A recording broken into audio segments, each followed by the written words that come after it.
Ce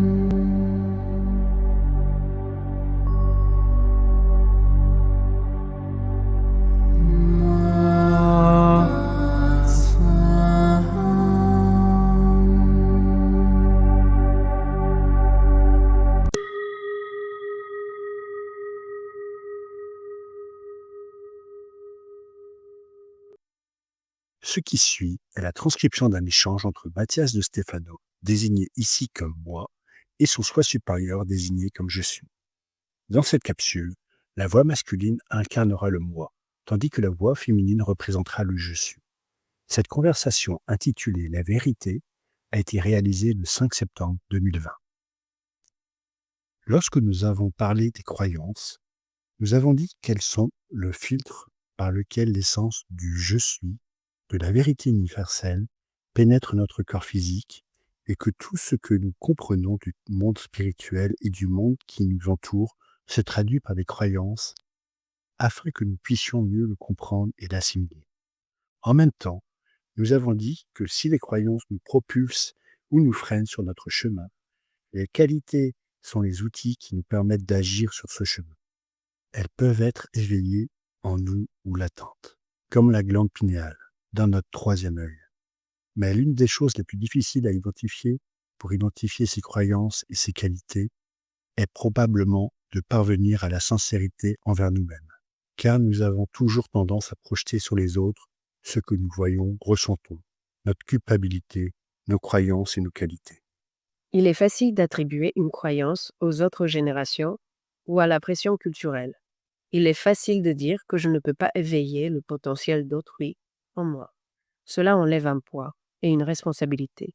Mais en vérité, c'est moi qui l'ai créé. Je l'ai accepté moi-même. Si je vis cette croyance, ce n'est pas parce qu'on me l'a transmise, mais parce que chaque cellule de mon être l'a acceptée. Avez-vous déjà réfléchi à la raison pour laquelle, dans une même famille, il peut y avoir plusieurs enfants aux croyances différentes? L'un partageant les croyances de son père, l'autre celles de son grand-père, et encore l'autre celle de sa mère. Je suppose que c'est la résonance. En moi s'éveille ce que je suis, ce qui vibre en même rythme que moi, ce qui est en harmonie avec moi, qu'il soit dissonant ou résonnant. Chacun s'éveillera et adoptera la croyance qui correspond le mieux à son état vibratoire et activera les qualités qu'il nourrit le plus avec sa propre énergie. Tout ce que nous sommes est hérité, mais en retour, ce que nous sommes, ce sont les héritages que nous avons acceptés par la vibration, la façon dont on vibre, résonne, s'exprime, apprend et accepte telle ou telle croyance, éveille ou apaise telle ou telle qualité. C'est là que réside l'honnêteté envers soi-même. C'est en cessant de juger de l'extérieur ce que je reçois intérieurement ou en cessant de me regarder dans le miroir des autres pour refléter qui je suis et en fermant les yeux, je prends le contrôle et je regarde à l'intérieur. La fractalisation de l'univers nous a fait voir chez les autres tout ce qui nous manque ou ce que nous avons. Par la résonance, nous attirons dans notre vie des situations ou des personnalités qui peuvent nous révéler ce qui se cache en nous, tel un magnétisme inné qui agit comme un mirage de soi-même. Attirant sous la forme d'amis ou d'ennemis, de victimes ou de bourreaux, ce qui anime notre monde intérieur. Cela implique de se débarrasser de toutes ces couches de protection de l'ego qui nous poussent à vouloir survivre en blâmant les autres pour ce que nous ne pouvons accomplir seuls, en attribuant nos croyances au passé, en cherchant à les éliminer ou en les utilisant pour nous couvrir et ainsi nous protéger du monde extérieur. Alors, reconnaître ces structures et ces couches qui nous bloquent, ces jugements de séparation, de projection sur les autres de ce que je ne veux pas voir en moi, dans mes propres incapacités ou qualités, est fondamental pour reconnaître la vérité de qui nous sommes, pour discerner ce qui est à nous de ce qui ne l'est pas, et pour accepter que si c'est en moi, si ça me vient à l'esprit, c'est parce que je l'ai intégré, assimilé. Et donc, je dois le reconnaître comme mien et le prendre en charge. Et c'est cela, être sincère et en résonance avec sa propre vérité. Sincérité vient du latin sincerum, qui signifie sincere, en allusion à l'apiculture qui reconnaît que le miel pur est un miel exempt de cire. Le produit est propre et clair, sans aspérité. Purifier notre être de la cire, c'est accepter que les croyances et les schémas avec lesquels nous filtrons le monde n'ont été que les structures qui ont permis la production de miel, utile au rayon de miel de notre être, mais qu'il arrive un moment où ils se dessèchent, se raidissent, et au lieu de nous aider à produire le miel de l'être, deviennent une prison pour lui. Le miel pur de votre être est né de vos croyances, et c'est pourquoi vous les avez acceptées et assimilées. Ne les niez pas, ne jugez pas, et ne projetez pas sur les autres vos propres limites que vous, celles, avez choisies, car viendra un temps où le rayon de miel se desséchera et devra être brisé, et le miel aura nourri les abeilles qui, grâce à ses qualités, pourront vibrer avec force et sonorité, créant ainsi un nouveau rayon de miel, nourrissant un nouvel être de miel pur. La sincérité est donc liée à la capacité de l'abeille à vibrer correctement, une abeille capable de se nourrir de miel pur. Et cette pureté, ce miel, qu'est-ce que cela représenterait? La vérité même. C'est pourquoi le miel est bon pour la gorge et ses aspérités, car il transmet la vibration expansive et cohérente des abeilles. Nos croyances et nos qualités s'expriment à travers nos vérités, c'est-à-dire ce que nous disons et à travers ce que nous exprimons. Si la cire du rayon de miel représente nos croyances, la propolis du grec propolis, qui signifie ce qui est pour la cité, ce qui construit, représentera nos qualités, car c'est elle qui tapissera la ruche et la préparera à la production de miel. Et le miel lui-même sera votre vérité, ce que vous avez appris, assimilé et que vous pouvez offrir pour nourrir les autres. C'est l'essence de votre être. Plus la vibration des abeilles est élevée, plus leur quête de vérité ira loin dans le pollen de chaque fleur. Et il existe de nombreux types de fleurs, de nombreuses vérités. Mais si les abeilles restent concentrées sur leur propre ruche, sur leurs propres croyances, sans s'étendre, le produit final, sous forme de miel, sera de piètre qualité. Cela ne fonctionnera pas.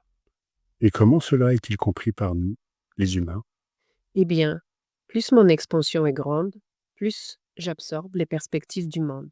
Mais plus je vibre, plus je m'exprime, et donc j'ose partager ma vérité, reconnaître les vérités qui sont en moi, réaliser que mes vérités sont le produit de ces qualités et croyances, et je les accepte. D'un autre côté, la peur de l'expansion engendre de basses vibrations, de l'ignorance, des secrets, et donc des mensonges. Les mensonges ne sont pas l'opposé de la vérité, mais des distorsions de celle-ci. Ce sont des abeilles qui vibrent bas ou sont dissonantes. Mes secrets s'expriment alors extérieurement par des distorsions, se transformant en mensonges qui ancrent de nouvelles croyances et assèchent le nid d'abeilles de ma conscience. Mais d'un autre côté, mes vérités ne sont pas ce que je pense de moi-même, mais ce que je manifeste en les disant, et je refuse de les taire, reconnaissant qu'ils font partie de moi. Pour cette raison, les aspects que vous devez reconnaître dans votre gorge sont vos secrets et vos mensonges, par opposition à vos révélations et vos vérités. Ce qui a été dit et ce qui n'a pas été dit. Quand vous dites quelque chose sur vous-même, vous en faites votre réalité. Quand vous gardez quelque chose sous silence, vous en faites aussi votre réalité. Celle, l'un est extérieur, l'autre intérieur.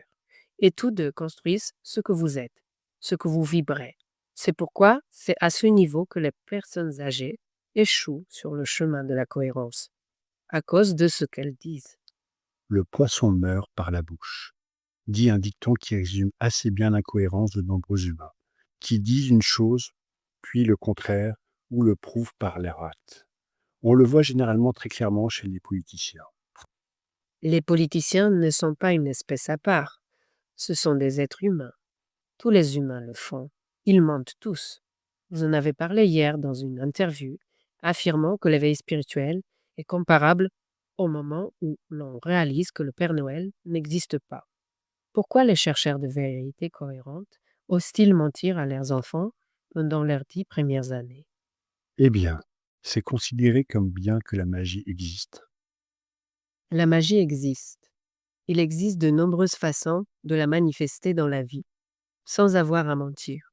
Cela crée un précédent où les enfants comprennent que pour rendre les autres heureux, ils doivent les tromper, leur mentir et leur cacher des choses. Bien sûr, on leur apprend à être malhonnêtes par la tromperie et les jeux d'esprit. Et ainsi, on obtient une humanité fondée sur des histoires et des mensonges. Comme vous pouvez le voir, ce ne sont pas les politiciens, c'est la culture humaine basée sur l'illogique. Eh bien, je dois dire que notre vie, ma vie, pourrait aussi être considérée comme une tromperie illogique du point de vue de beaucoup de gens. Je vais vous poser la question. Et de votre point de vue? Eh bien, c'est ma vérité. Je la vis comme vérité. Mais le prenez-vous comme une vérité absolue? Oh non, bien sûr que non. Je sais très bien que tout ce que je sais et vois est une perspective exprimée en moi.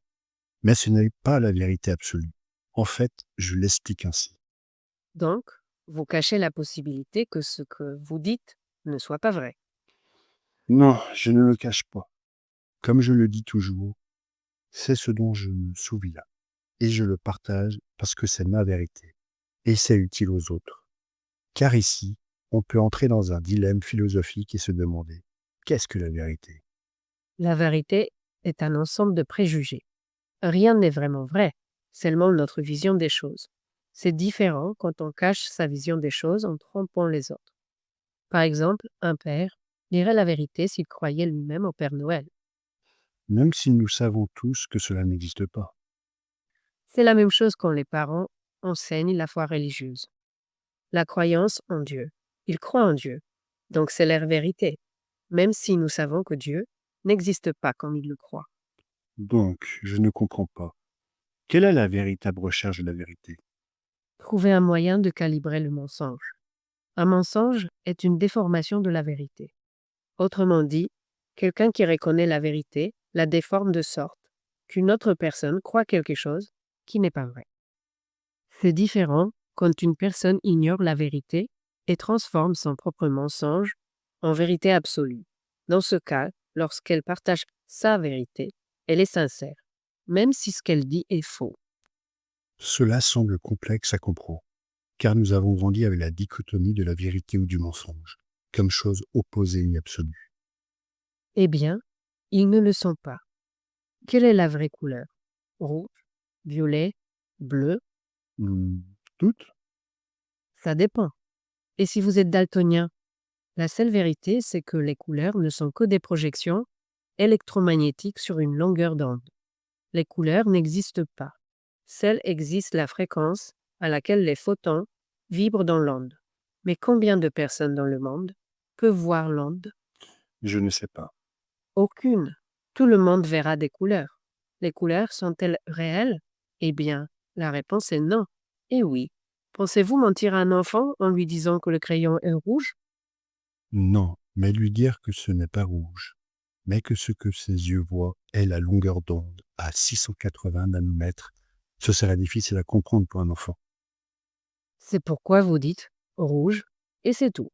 Ce n'est pas un mensonge, mais une interprétation de la vérité. Il est impossible de communiquer la vérité absolue. C'est pourquoi les cultures et les langues existent. C'est pourquoi la religion appelle la Sainte Trinité ce que la science appelle l'atome. Donc, la vérité absolue ne peut pas être communiquée, mais je peux communiquer comme vérité ce que j'en perçois, ce que j'ai réussi à interpréter à travers mes croyances et mes qualités. Et le mensonge est ce que je cache consciemment. Ce serait comme dire à cet enfant que le rouge est en fait bleu, et que le crayon n'est pas un crayon mais une épée, alors que je sais que c'est un crayon rouge. Maintenant tu as compris.